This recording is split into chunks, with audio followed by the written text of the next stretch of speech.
Hadirin, di beberapa kesempatan kita terdapat dialog antara Nabi Muhammad SAW bersama para sahabat yang berkehidupan di era beliau SAW. Di antara sekian dialog itu, kita juga mendapati penjelasan-penjelasan Nabi terkait dengan tanda-tanda, ciri-ciri perubahan era, karakter zaman-zaman tertentu hingga tibanya kemudian akhir zaman, datangnya kiamat yang menghentikan seluruh aktivitas dan meratakan seluruh kehidupan di bumi untuk kita kemudian bertanggung jawab secara penuh dan mandiri menghadap kepada Allah Subhanahu wa taala. Di antara sekian penjelasan tentang pergantian era, keadaan zaman ditujukan kepada umat beliau sallallahu alaihi wasallam untuk memahami kondisi keadaan saat ia berkehidupan itu. Tentu era sahabat akan berbeda dengan era tabi'in. Era tabi'in akan berbeda dengan tabi'ut tabi'in. Demikian kita akan dapati setiap pergantian era yang berbeda-beda karakternya, tidak sama cirinya, punya kekhususan dari tanda-tandanya. Dulu saja kita hidup 10 tahun lalu berbeda dengan sekarang. Dulu yang hidup di era 90-an berbeda dengan 2000-an awal. Yang beraktivitas di 80-an tidak sama dengan sekarang memasuki tahun yang berbeda. Tidak serupa keadaannya. Nabi memberikan gambaran sifat, karakter, tidak menunjuk kepada tahun, tidak menunjuk kepada waktu, tapi memberikan isyarat tanda-tanda tertentu yang bila tanda itu hadir, mestilah menyadari untuk bisa beradaptasi dengan keadaannya, sehingga kita tetap mampu beribadah dengan baik. Dengan dua pola, dua cara saja. Mengerjakan taat, amal soleh, meninggalkan maksiat, amal salah. Namun ada kalanya nanti pahala itu akan bergantung. Ada era di mana amal soleh itu dominan. Semangat dikerjakan pahala banyak. Maksiat kelihatannya tipis. Ada ketidakmampuan setan untuk menggoda manusia walaupun dia tetap aktif menggoda. Karena saking kuatnya iman. Tapi di sisi lain, ada kalanya meninggalkan maksiat, pahalanya menjadi berlipat karena eranya penuh dengan kemaksiatan. Dan menjadi tipis keimanan yang dimiliki oleh beberapa kalangan dari insan yang mengaku dirinya beriman. Di antara tanda itu, kita dapati misalnya dalam beberapa riwayat yang disampaikan oleh para ulama, seperti yang disampaikan di dalam keterangan dari ulama Ibnu Hibban, rahimahullahu ta'ala, dalam nomor hadis 6718, yang sanadnya tersambung kepada sahabat Abu Hurairah, Abdurrahman bin Sakhar radhiyallahu taala anhu dari Nabi SAW. Demikianlah Nabi menyampaikan ada beberapa tanda terkait dengan zaman yang khusus kan sedang ataupun tengah kita hadapi. Nabi SAW bersabda, "Yushiku alla taquma as-sa'atu hatta yuqbadal ilmu wa tantashara al-fitanu." Dalam riwayat wa tadhhara al-fitanu wa yadhhara al-kadhibu wa yataqarabu az-zaman wa tataqarabu al-aswat. Rawahu Abu Hurairah radhiyallahu taala anhu. Ada hadis yang diriwayatkan dari Imam Ibnu Hibban yang tersambung sanad riwayat utamanya pada sahabat Abu Hurairah Abdurrahman bin Sakhar radhiyallahu taala anhu dari Nabi sallallahu alaihi wasallam. Beliau bersabda, "Yushiku alla taqumas sa'atu." Hampir-hampir kiamat itu belum akan terjadi. Setelah melewati nanti apa ciri-ciri zaman. Jadi ada zaman berganti-ganti, era berubah-ubah. Zaman Nabi saja sudah disebut oleh Al-Quran, itu sudah akhir zaman. Iqtarabatis sa'atu wa insyaqqal qamar. Nabi sudah bertugas, disifati oleh Al-Quran, kiamat semakin dekat, bulan sudah terbelah. Sehingga disebutlah Nabi Muhammad, Nabi akhir zaman. Kita umatnya, umat akhir zaman. Tapi tidak bicara tentang waktu, kapan zamannya berakhir. Karena dalam pandangan Allah, boleh jadi hitungannya berbeda dengan pandangan kita. Yang menurut Allah mungkin 6 hari dalam perjalanan waktu yang kita alami di dunia ini, perbedaannya mungkin bisa 1000 tahun, mungkin bisa 500 tahun, mungkin bisa sekian tahun. Oleh karena itu, ada rumus mengatakan, kalau disebutkan satu tanda dari peristiwa, tidak harus kita mencari waktunya. Tapi rumusnya, lihat tanda itu, dan tanyakan pada diri kita, di manakah kita hidup yang berkaitan dengan tanda-tanda itu. Sehingga dengan demikian kita mengerti kita hidup di zaman apa. Kita hidup di era apa, bagaimana beramal soleh di era itu, dan bagaimana meninggalkan amal salah di saat itu. Maka dari sekian pergantian era itu, nanti yang ujungnya itu kiamat, ada tanda khusus. 5 tanda. Ada 5 ciri yang terjadi pada satu zaman. Bila tanda itu nanti sudah muncul 5-5-nya, maka menunjukkan zaman khusus, era yang khusus, sampai nanti tiba ke zaman-zaman berikutnya, dan muncullah kemudian kiamat. 5 tanda itu, 1, hatta yuqdadal ilmu. Sampai 1, ilmu mulai dicabut. Tafsir ilmu dicabut ini bukan ilmunya hilang. Tafsirnya hilang, hadisnya hilang, ilmu qiraat hilang. Tidak demikian. Dalam hadis lain disebutkan, dan fokuslah pada penyebutan hadis ini, karena disinilah tugas kita kemudian ditantang, di-challenge oleh hadis, oleh Nabi SAW untuk mengatasi problem dimaksud. Innallaha la yaqbidul ilma intiza'an yantazi'uhu minal ibad, walakin yantazi'uhu biqabdil ulama, hatta idza lam yabqa 'alimun aw fi riwayatin lam yubqi 'aliman ittakhadhan nasu ru'usan juhala fasa'alu fa'aftau fadallu wa adallu. Allah itu, kata Nabi, tidak akan mencabut ilmu sekaligus ilmunya hilang. Tapi akan memulai dengan mewafatkan satu persatu para pakar, para ulamanya. Sampai ketika pakarnya satu demi satu meninggal dunia, tidak tersisa pakar lagi, maka muncullah orang bodoh. Orang yang tidak punya ilmu, orang yang tidak menguasai solusi untuk menyelesaikan masalah, tiba-tiba tampil. Dan celakanya ada pengikutnya. Dijadikan rujukan, bertanyalah kepadanya, maka ia memberikan fatwa, fatwanya keliru, dan orang-orang pun menjadi sering keliru. Dalam bahasa yang lebih vokal, sesat dan menyesatkan. Hadirin, ada 2 pemahaman di sini. Pemahaman yang pertama, ulama meninggal. Selesai. Habis semua, tidak ada ulama lagi. Maka jika sekarang kita masih memiliki ulama-ulama yang otoritatif, punya otoritas, punya kemampuan, punya kepakaran di bidang agama, maka jagalah ulama itu. Karena akan tiba masanya, satu-satu akan hilang. Bagaimana menjaganya? Dengan mendoakannya. Dengan menjaga dalam kajian-kajiannya. Dengan melestarikan ajaran-ajarannya. Kemudian juga dengan menyiapkan ulama-ulama baru untuk meneruskan risalahnya.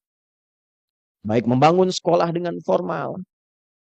Adik-adik belajar dengan serius. Supaya menjadi ulama-ulama yang lebih hebat berikutnya. Maka tafsir yang pertama, jika kita sudah mulai mendapati berkurang 1, 2, 3, ini tanda-tanda lampu kuning bagi kita, akan munculnya nanti orang-orang tidak jelas, orang-orang yang tidak punya kepakaran, tiba-tiba kemudian membuat statement tentang agama, dan anehnya itu menjadi rujukan bagi sementara orang tertentu yang bertanya, kemudian bisa memberikan fatwa sehingga sama-sama keliru. Pemahaman yang kedua, adalah matinya kepakaran. Yang pakar diam. Yang pakar tidak punya fasilitas. Yang paham tidak punya suara. Yang keluar itu yang tidak punya kepakaran. Yang teriak, yang sering bicara, justru yang tidak punya pengetahuan. Sehingga dengan diamnya yang pakar ini, dengan tidak keluarnya statement yang memahami ini, di berbagai aspek kehidupan. Bukan hanya agama saja. Di bidang ekonomi, ahli ekonominya diam. Sehingga yang maksiat yang muncul. Di bidang pertanian, di bidang perkebunan, ya, di bidang agroekonomi, yang pakar-pakar tidak punya suara. Sehingga yang tidak punya kepakaran muncul. Apalagi di bidang agama. Yang pakar di bidang tafsir tidak punya cara mengeluarkan kepakarannya. Yang pakar di bidang hadis tidak punya suara. Dikalahkan oleh orang-orang yang tidak punya kemampuan agama, tapi banyak tampil dan banyak pengikutnya. Maka dikala itulah mesti kita fasilitasi dan mesti muncul orang-orang yang punya latar belakang yang jelas di bidang keilmuannya. Dua, hadirin, ada era, kata Nabi SAW, selain kepakaran mulai berkurang, ilmu mulai dicabut, wafatnya para ulama, yang kedua, ini yang paling menarik, mulai menyebarnya fitnah, tantashiral fitan, kemudian yakthural kadhib. Di riwayat lain, tadharal fitanu, fitnah-fitnah mulai menyebar. Yakthural kadhibu, manipulasi, kebohongan-kebohongan mulai banyak ditemukan. Dan yang paling menarik adalah, ini tanda yang keempat. Wa tataqarabul aswaqu wa yataqarabuz zamanu. Dan ketiga ini akan muncul dengan jelas saat pasar mudah diakses, pasar-pasar saling berdekatan, yang diantara tandanya kalau di era kita sekarang, kata para ulama, terjadinya percepatan digitalisasi. Karena dengan digital ada aplikasi. Dulu orang ke pasar naik ojek, naik angkot, belanja, pulang. Sekarang diklik di handphone, barangnya datang. Nah, dengan munculnya percepatan digital itu, kebohongan mulai banyak menyebar. Manipulasi. Karena semua orang hampir rata-rata ingin bikin konten. Hanya dengan modal handphone. Bikin konten. Di TikTok kah, di Instagram, di Facebook, di macam-macam. Ya. Kemudian yang paling berdampak dalam kehidupan, yang terkait dengan dua aspek tadi di depan. Yang pakar-pakar agama itu mulai tidak punya ruang. Karena nggak punya channel di YouTube, nggak punya akun TikTok. Kiai-kiai di pesantren yang ilmunya tinggi, ilmu nahwunya, balaghahnya, Qur'annya, tafsirnya, tidak punya TikTok. Tidak punya YouTube. Tidak punya Instagram. Dikalahkan kemudian datangnya orang-orang yang tidak jelas, tidak punya kepakaran, tapi retorikanya menarik. Penampilannya bagus. Tapi yang muncul kemudian kelemahan di bidang-bidang keilmuan. Dan menariknya, subscribernya banyak. Pengikutnya banyak. Dan terjadi dialog sampai kemudian tiba-tiba menjadi pakar di bidang agama dalam tanda petik yang kita pahami. Nah, kemudian fenomena selanjutnya apa? Di luar bidang agama pun menyebar manipulasi. Menyebar kebohongan. Semua orang bisa bicara.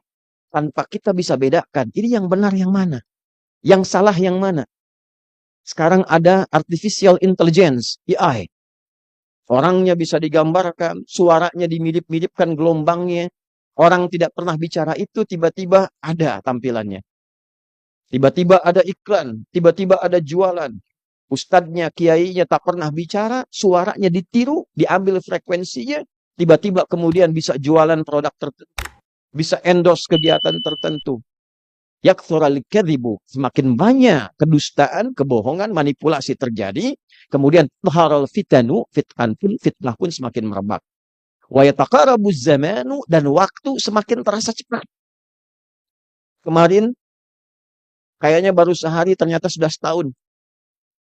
Adik-adik yang kelas 6 sekarang, rasanya baru kemarin masuk kelas 1. Yang kelas 5 rasanya baru kemarin TK. Sekarang sudah kelas 5 lagi. Kelas 6 sudah mau masuk SMP. Yang kemarin merasa muda, sekarang ternyata sudah punya cucu 2. Rasanya dalam hadis, setahun seperti sebulan, sebulan seperti sepekan, sepekan seperti satu hari, sehari seperti cepat berlalu. Itu dalam hadis sahih yang bisa kita temukan. Jika itu terjadi pada era kita sekarang, maka yang penting kita sadari, satu, berarti kita punya nabi yang benar. Nabi kita benar. Benar orangnya, benar wujudnya, benar tempat tinggalnya, tahu situsnya, tahu tempat aktivitasnya, tahu di mana beliau wafat, tahu kuburannya, dan yang paling penting, beliau benar semua ajaran yang disampaikannya. Dan bila kita merasa kita hidup di zaman yang tadi disebutkan cirinya, maka ketahuilah, di zaman inilah kemampuan kita untuk meninggalkan maksiat harus lebih ekstra, lebih banyak dibandingkan sekedar meningkatkan taat. Sekarang maksiatnya bisa masuk handphone. Gambar-gambar, video-video.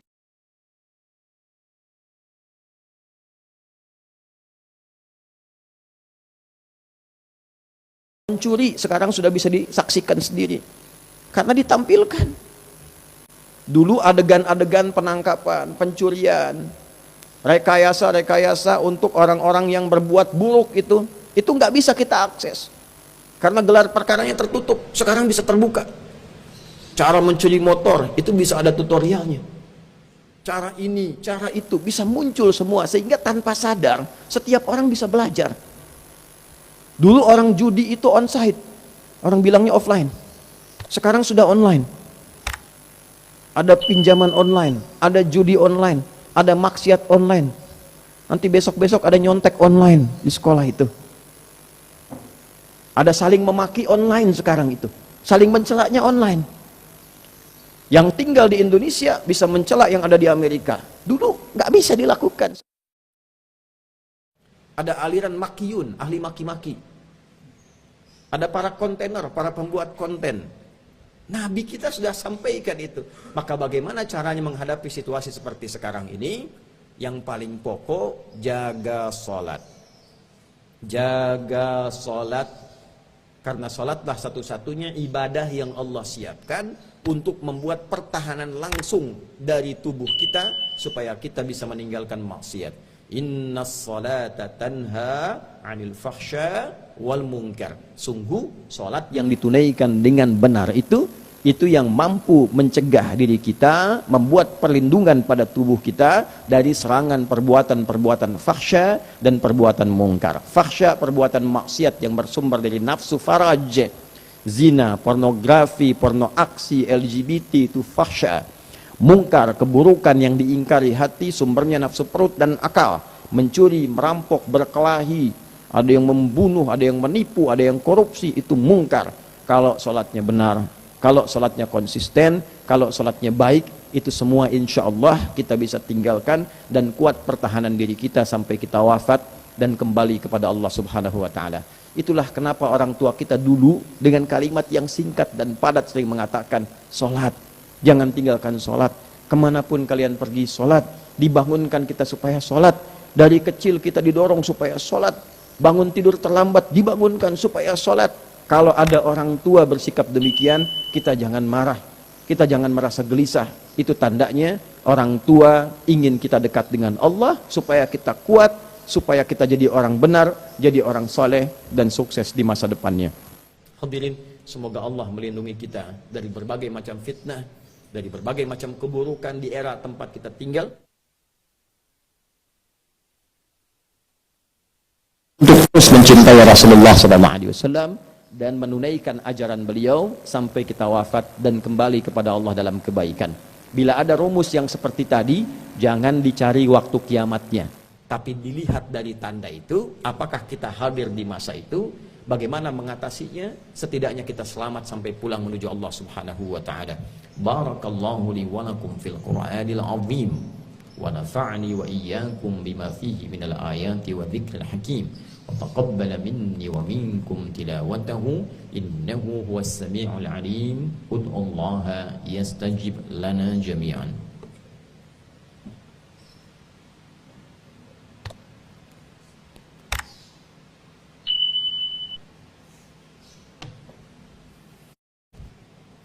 الحمد لله والصلاة والسلام على رسول الله نبينا وسيدنا محمد بن عبد الله وعلى آله وصحبه ومن والاه.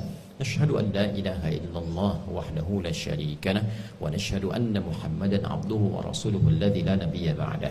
عباد الله، أوصي نفسي وإياكم بتقوى الله فقد فاز المتقون فلا تموتن إلا وأنتم مسلمون. فقال تعالى: يا أيها الذين آمنوا اتقوا الله حق تقاته ولا تموتن إلا وأنتم مسلمون. وقال تعالى: إن الله وملائكته يصلون على النبي يا أيها الذين آمنوا صلوا عليه وسلموا تسليما. اللهم صل وسلم وبارك على هذا النبي الكريم الرسول المصطفى الأمين نبينا وسيدنا محمد وعلى آله وصحبه أجمعين. اللهم اغفر للمسلمين والمسلمات والمؤمنين والمؤمنات الأحياء منا والأموات إنك سميع قريب مجيب الدعوات ويا قاضي الحاجات. Ya Allah, mohon anugerahkan ampunan kepada seluruh kaum muslimin dan muslimat, mukminin dan mukminat dimanapun berada, baik yang masih hidup sampai Jumat ini ataupun yang telah wafat mendahului kami. Ya Allah, ampuni dosa-dosa kami. Hanya Engkau yang maha mendengar curahan hati kami, yang maha dekat dengan kami dan maha mengabulkan doa-doa kami. La tada'lana fi maqamina hadha wa fi kulli maqamin dhanban illa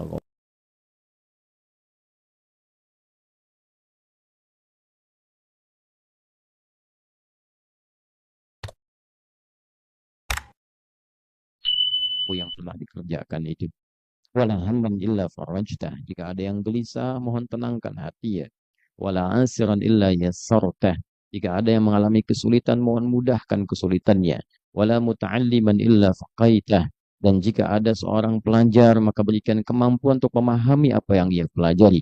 Wala mu'alliman illa hadaitah. Jika ada seorang pengajar, maka berikan hidayah untuk bisa menyampaikan bahan ajarnya dengan baik dan mudah untuk dipahami dan diamalkan dalam kehidupan. Allahumma hfadz biladana Indonesia waj'alha baldatan thayyibatan wa anta tardaha. Ya Allah, mohon jaga negeri kami Indonesia ini, jadikan negeri yang makmur, negeri yang baik, negeri yang Kau ridai, terjauh dari perbuatan-perbuatan menyimpang. Allahumma hfadz umara'ana wahfadz sihhatahum waj'alhum udala liyukhaffifu hisabahum yaumal qiyamah. Ya Allah, sehatkan para pemimpin kami dari level atas sampai yang bawah. Berikan kemampuan untuk bersikap adil dalam kebijakan mereka yang meringankan hisab mereka di hari kiamat kelak. Wahfadz ulama'ana waj'alhum mukhlashina lakad-din liwahidul ummah wajannibna minat tafruqah. Ya Allah, jaga dan sehatkan para ulama kami, ikhlaskan mereka dalam berdakwah, jauhkan dari perpecahan dan berikan kemampuan untuk mencerahkan dan menyatukan umat.